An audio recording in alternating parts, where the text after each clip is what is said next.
கண்ணக்கோல். நம்ம ஊர்ல ஒரு பழமொழி சொல்லுவாங்க, கப்பலே கவுந்தாலும் கன்னத்துல கை வைக்காதப்பா அப்படிம்பாங்க.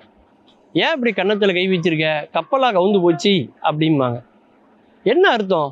கப்பல் கவுறதுக்கும் கன்னத்துல கை வைக்கிறதுக்கு ஏதாவது சம்மந்தம் இருக்கா அப்படின்னு யோசிச்சு பார்த்தா, கப்பலே கவுந்தாலும் கன்னத்துல கை வைக்காதுன்னு என்ன அர்த்தம்னா, இங்க கன்னம்ங்கிறது எதை குறிக்குது அப்படின்னா, முகத்துல உள்ள கன்னத்தை குறிக்கலைங்க. கன்னம் என்பது ஒரு வகையான ஆயுதம். கண்ணக்கோல் அப்படின்னு அதுக்கு பேர். அந்த காலத்துல திருடர்கள் இரவுல ஒரு வீட்டில் திருட போறதுக்கு ஒரு ஓட்டை அமைப்பாங்களாம், துளை போடுவாங்க. அந்த துளை போடுவதற்கு பயன்படுத்தக்கூடிய ஒரு கருவிக்கு பேர் தான் கண்ணக்கோல் அப்படின்னு பேர். இன்னைக்கு ராட்சச இயந்திரங்கள் மூலமா மெட்ரோ பணிகளுக்காக அந்த மண்ணை குடையிறதை நீங்க பார்த்துருப்பீங்க.